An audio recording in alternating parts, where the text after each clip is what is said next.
Главные события уходящего понедельника, 15 декабря, в материалах наших корреспондентов. Это итоги дня. В студии Петр Васильев. Здравствуйте. Коротко о темах. Глава Якутии огласит ежегодное послание Госсобранию УЛТМН 23 декабря. Айсан Николаев подведет основные итоги года уходящего и обозначит стратегические направления развития республики. Пространство для самореализации. В Якутске открыли многофункциональный молодежный центр «Патриот». Новое имя и новый статус. Арктический государственный институт культуры и искусств теперь стал университетом. В Мирнинском районе стала доброй традицией провожать уходящий год, отмечая спортивные достижения. Бал чемпионов вновь собрал вместе спортсменов. До Нового года, между тем, меньше 2 недель, а значит, пора задуматься над тем, какую ставить елку и что ставить на новогодний стол. Наши корреспонденты помогут с выбором.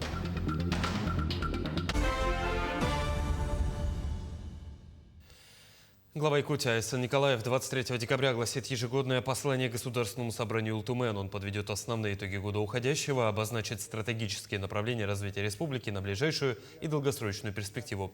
Послание традиционно будет транслироваться в эфире национального телевидения, радио и социальных сетях главы Якутии. В продолжение темы на необходимости усиленной работы всех служб в период новогодних праздников акцентировал внимание глава Якутии на планерном совещании с руководством правительства республики. В зоне особого внимания, по его словам, должна быть и ситуация с техногенными пожарами в жилом секторе и на инфраструктурных объектах, включая усиление превентивных мер. За минувшую неделю на территории региона зарегистрирован 31 подобный пожар, в том числе тот, вследствие которого погибли 5 человек в селе Актемце. Айсан Николаев отдельно остановился на общественной безопасности при проведении массовых праздников и обеспечении безопасности дорожного движения, в частности, для прибывающих на елку главы Якутии детей.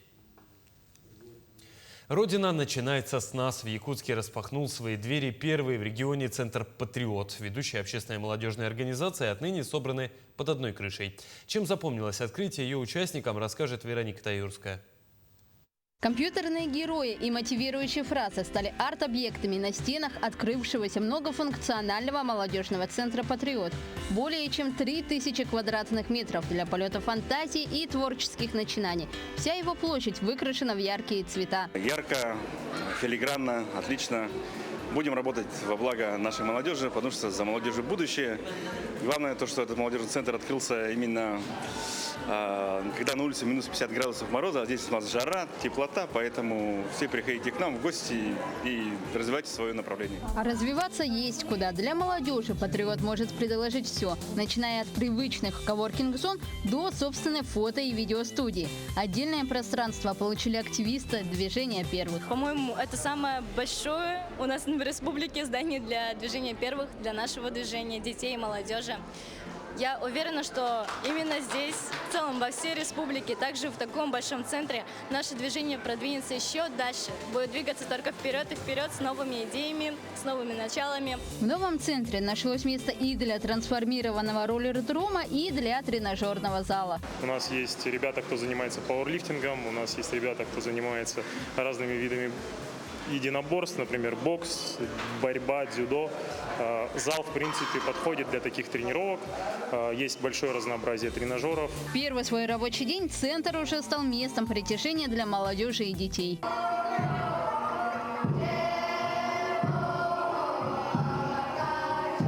Мы надеемся, что вот сюда может прийти любой, начиная со школьника, заканчивая там молодыми родителями. У нас есть комната матери и ребенка.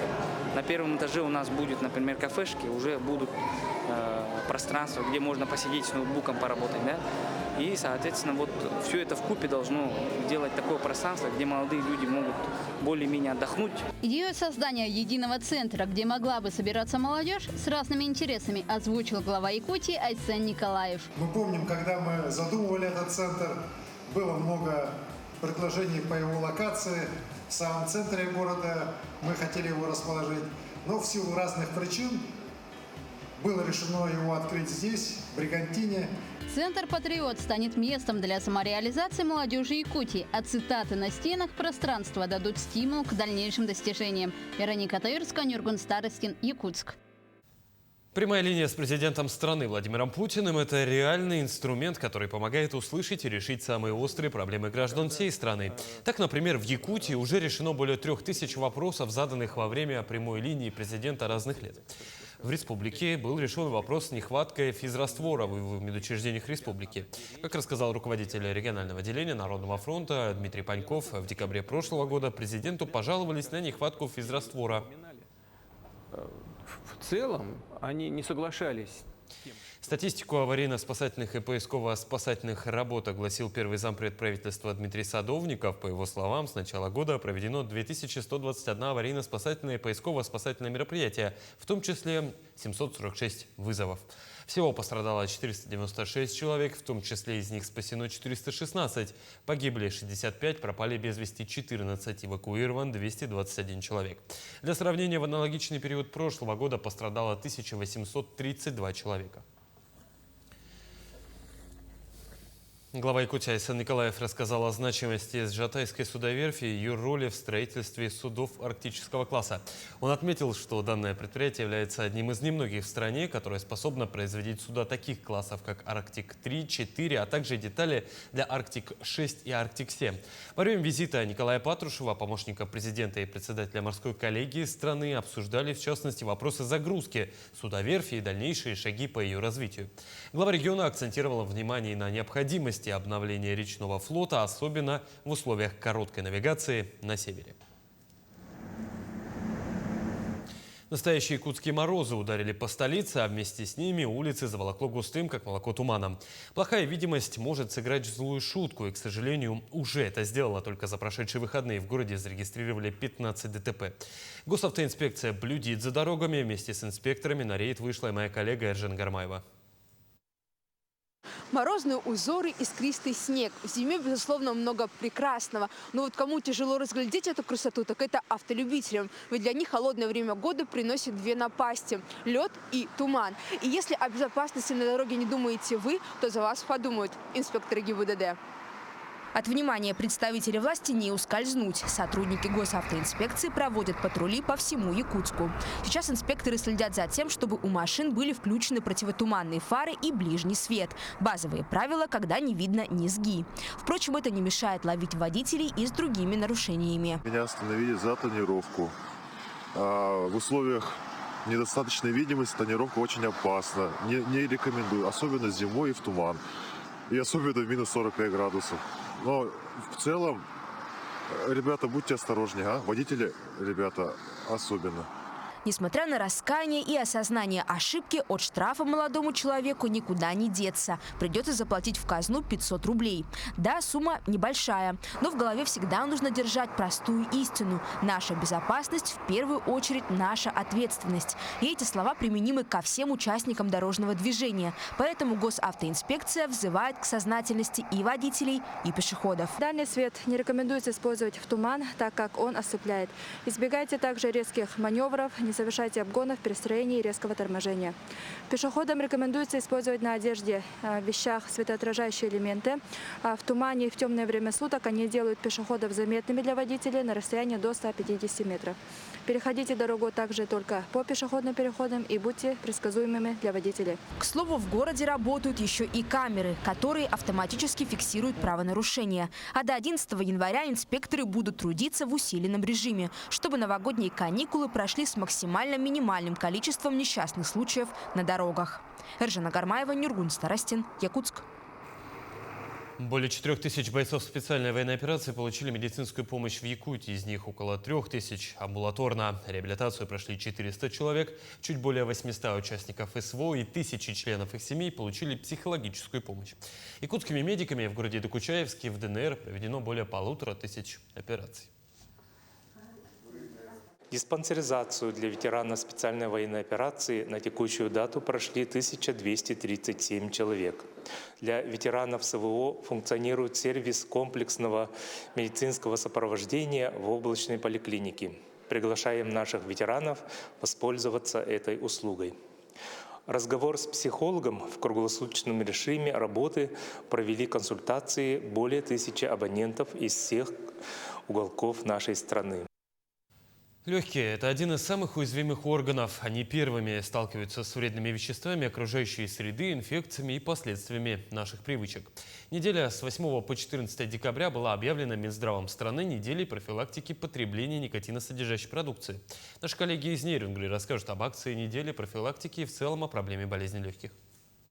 Отделение профилактики проводит акцию «Обменяй свою сигарету на конфету». Приглашаем всех, кто желает бросить курить, к нам в отделение. Целью акции было убеждение населения в том, что сигарета негативно влияет на эмоциональное состояние человека, и от конфеты можно получить больше удовольствия, чем от одной выкуренной сигареты. Реакция нерюнгринцев была разной. Кто-то с улыбкой на лице менял свои сигареты на сладости, а некоторые не захотели принимать заботу о своем здоровье всерьез. Всех курильщиков призывали отказаться от сигарет хотя бы на один день и задуматься о том, насколько курение вредит здоровью. Основным фактором риска в развитии туберкулеза, конечно же, является образ жизни, отсутствие прохождения медицинского осмотра на туберкулез, наличие хронической патологии. Один из факторов риска в развитии туберкулеза, конечно, это курение. Безусловно, это курение, потому что курение снижает защитную функцию бронхолегочной системы,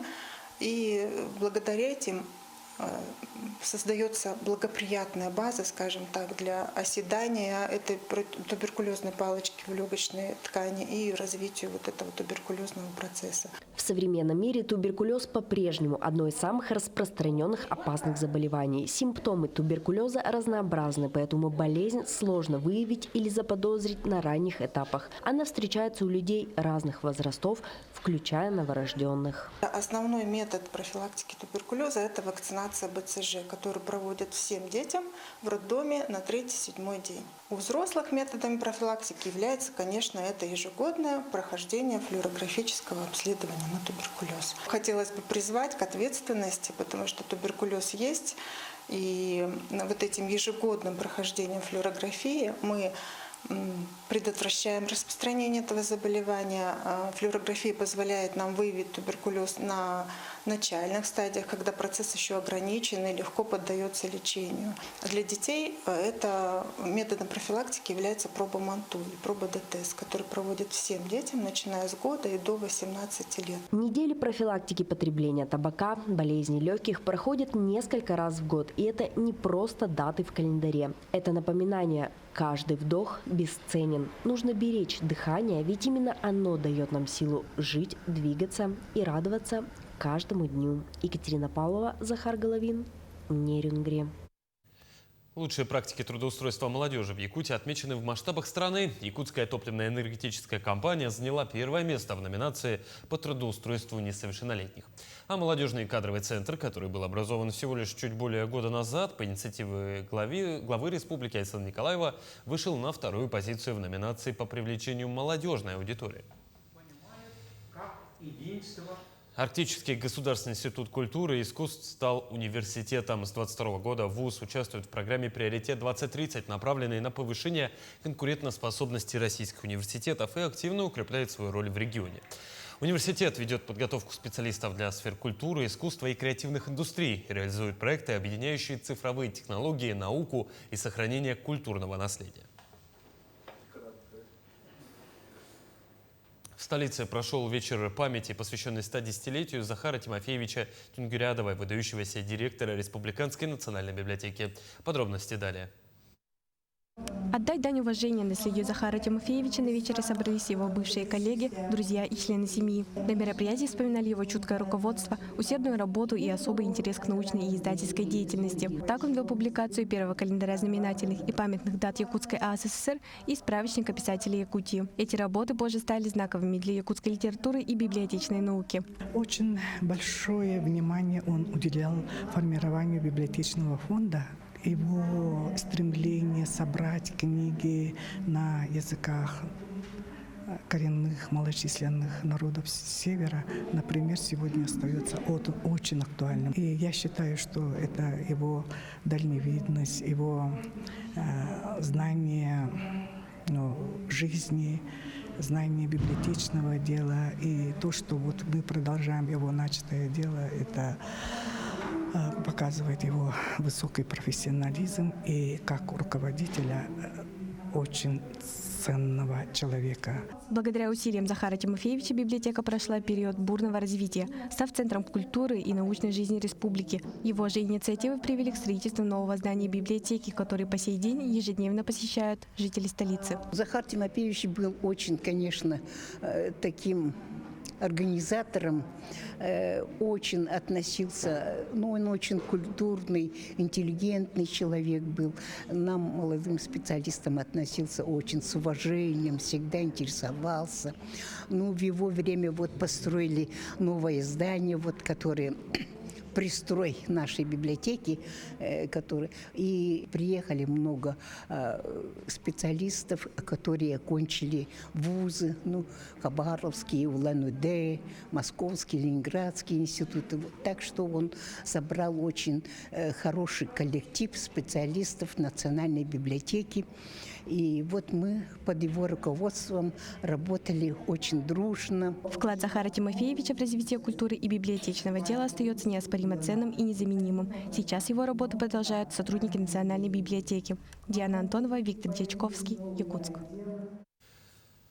Коллективы художественной самодеятельности Ленского района приняли участие в аттестации по присвоению и подтверждению им званий «Народный коллектив». Хор ветеранов, ансамбль народного танца «Вдохновение» и вокальный ансамбль «Русская песня» представили свое творчество членам аттестационной комиссии и нашим коллегам.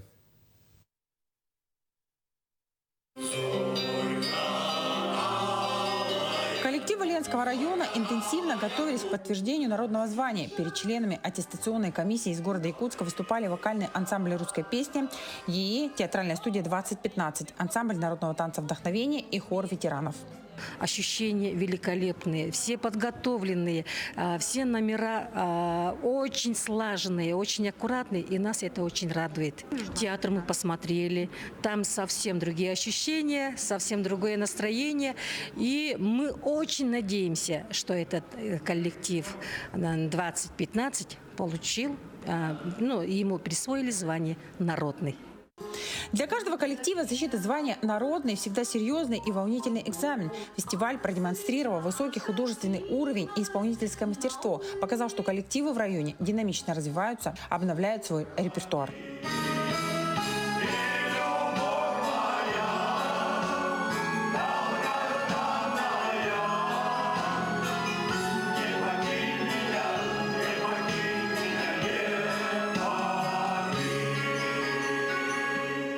Творческие коллективы города Ленского района на самом деле находятся на таком высоком художественном уровне. Почему? Потому что на район приходится 5 творческих коллективов со званием «Народный». Также у нас один коллектив сегодня претендует на звание «Народный коллектив». Это театральная студия 2015. Мы рады, поддерживаем такие коллективы. Надо стараться, чтобы подобного уровня коллективы, соответственно, продолжали выступать на республиканских уровнях. Выступление хора ветеранов членам аттестационной комиссии очень понравилось. Целый час они наслаждались вокальными данными пожилых людей и были удивлены, как в унисон звучали их голоса. Каждое произведение исполнено с душой, заставляло радоваться, волноваться и сопереживать. Я обычно очень много пишу, и хорошее, и плохое. А тут я не могу отрываться от вас. Некогда было мне писать. Это впервые в моей жизни. Я подумала, наверное, я, наверное, тоже уже более 50 лет работаю в системе культуры, да. Я тоже себя считала уже пожилым человеком, уже довольно-таки, да. Но я перед вами преклоняюсь и низкий поклон до земли. Аттестационная комиссия высоко оценила творческие достижения коллективов. Учитывали все аспекты – стиль, костюмы, репертуар, образ, характер исполнения, сохранение народных традиций и следование им. И пришла к выводу, что все коллективы соответствуют званию «Народный». Светлана Балеева, Виталий Андреев, Ленск. В Мирнинском районе стало доброй традицией провожать уходящий год, отмечая спортивные достижения. Бал чемпионов вновь собрал вместе спортсменов, прославляющих город и район на республиканском и российском уровнях. Торжественный вечер стал площадкой для признания заслуг тех, кто своим трудом и талантом поднимает престиж района на спортивной арене. Сегодня награждали детей за соревнования спортивные якутяне. Одна девочка у меня стала чемпионкой на этих соревнованиях, один мальчишка стал третьим. Очень радует. Девочка не смогла приехать. Были еще в этом году серьезные успехи на 3 всероссийских турнирах. 2 первых, 1 третье место. Выступили, я считаю, что нормально, достойно. Дети молодцы, стараются, идем вперед. На месте не стоим. Между тем, на дворе ровно середина декабря. Это значит, что семьи активно начали наряжать главный символ Нового года в своих домах. Где купить живую сосну, какова ее цена, а главное, как продлить ее первозданный вид, знает Марфирина Алексеева.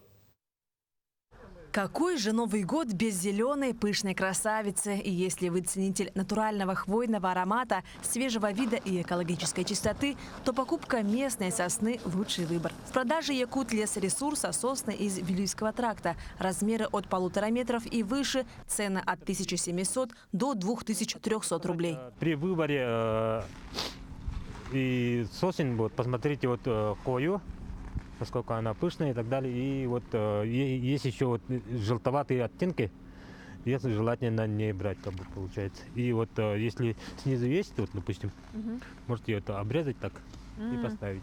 Что еще нужно учитывать? Учитывать надо при поставке вот домой. Желательно с прохладного места начинать. Не сразу ставите на батареи, на систему отопления. Потихонечку заносите домой, и уже когда вот она распахивается, уже ставите либо на воду, либо на песок с водой. В отличие от ели, сосна славится неприхотливым уходом. Долго не осыпается мягкая и пушистая хвоя. Для продления жизни используют специальные растворы. Из самых простых и распространенных растворить таблетку аспирина, добавить щепотку соли и 1 ложку сахара. А начиная с 12 января купленные деревья нужно привезти обратно на утилизацию. Будет утилизация с 12 января. Временный пункт. Прямо около нашей базы. Это адрес Кеша Алексеева, 9/1. Потому что у нас очень тяжело с такими отходами. Жилкомсервис у нас не справляется, поэтому мы сами. Также небольшой бонус от специалистов предприятия. Каждый желающий может бесплатно набрать себе ветки или ветвистые срезы для создания новогодних атрибутов для декора. Марфирина Алексеева, Иван Саркаумов, Якутск. К слову, сейчас самое время задуматься и о том, каким будет праздничный стол. В наступающем году нас ждет символ Красной Лошади. Какие блюда и детали помогут привлечь удачу, узнаем в сюжете далее. До Нового года остаются считанные дни. Следующий год пройдет под знаком Красной Лошади, символа движения, свободы и энергии. Поэтому и новогодний стол в этом году должен быть легким, гармоничным и продуманным. Красные и золотые оттенки – один из способов притянуть удачу в наступающем году. Их можно использовать как в блюдах, так и в оформлении праздничного стола. Если хрусталь, значит полностью хрусталь должен быть, либо стекло обычное, значит просто чисто стекло. Можно сделать композицию из живых веточек, можно искусственные взять тоже, в этом нет ничего такого. Свечи обязательно, который придает торжество. Стол украшен, теперь можно переходить к приготовлению яств. Бренд-шеф ресторана Николай Атласов советует якутянам отдавать предпочтение легким блюдам без костей – рыба, птица, говядина. Кстати, и конина вполне может занять достойное место на новогоднем столе. Жеребятину надо есть, потому что для других народов это, допустим, жеребятина – это как база продуктов, а у нас это как традиционная. Если большие праздники и так далее, то есть как же без кровяной колбасы, хага, ребер. Вот, поэтому я думаю, что можно. Как же без салатов? В этом году шеф-повара рекомендуют отойти от классического оливье. Вместо колбасы отварная куриная грудка, а картофель и морковь лучше запечь. Заправку можно сделать более легкой – половина майонеза и половина сметаны. Но и это еще не все кулинарные хитрости. Селедку под шубой я бы посоветовал между слоями, между одним слоем натереть зеленое яблоко. Это даст такую кислинку, такой хруст. Вместо майонеза использовать сметану, добавив туда пол чайной ложечки хрена. Это будет такая бархатистая легкая текстура. Также шеф-повара рекомендуют начинать праздничный ужин с саламата, буквально по 50 граммов перед основным блюдом. Это поможет подготовить организм к приему пищи. Саламат подготавливает желудок и помогает пищеварению. А есть саламаты с начинками, можно добавить рыбу, язык, также можно и жеребятину, также можно и ягоды. Легкий стол, свежие блюда и гармоничная атмосфера. Так предлагают встречать новогодний праздник. Год Красной Лошади в движении с хорошим вкусом и без лишней тяжести. Даяна Федорова, Семен Семенов, Якутск. Таким увидели этот день наши корреспонденты. Ну а я с вами прощаюсь. До встречи.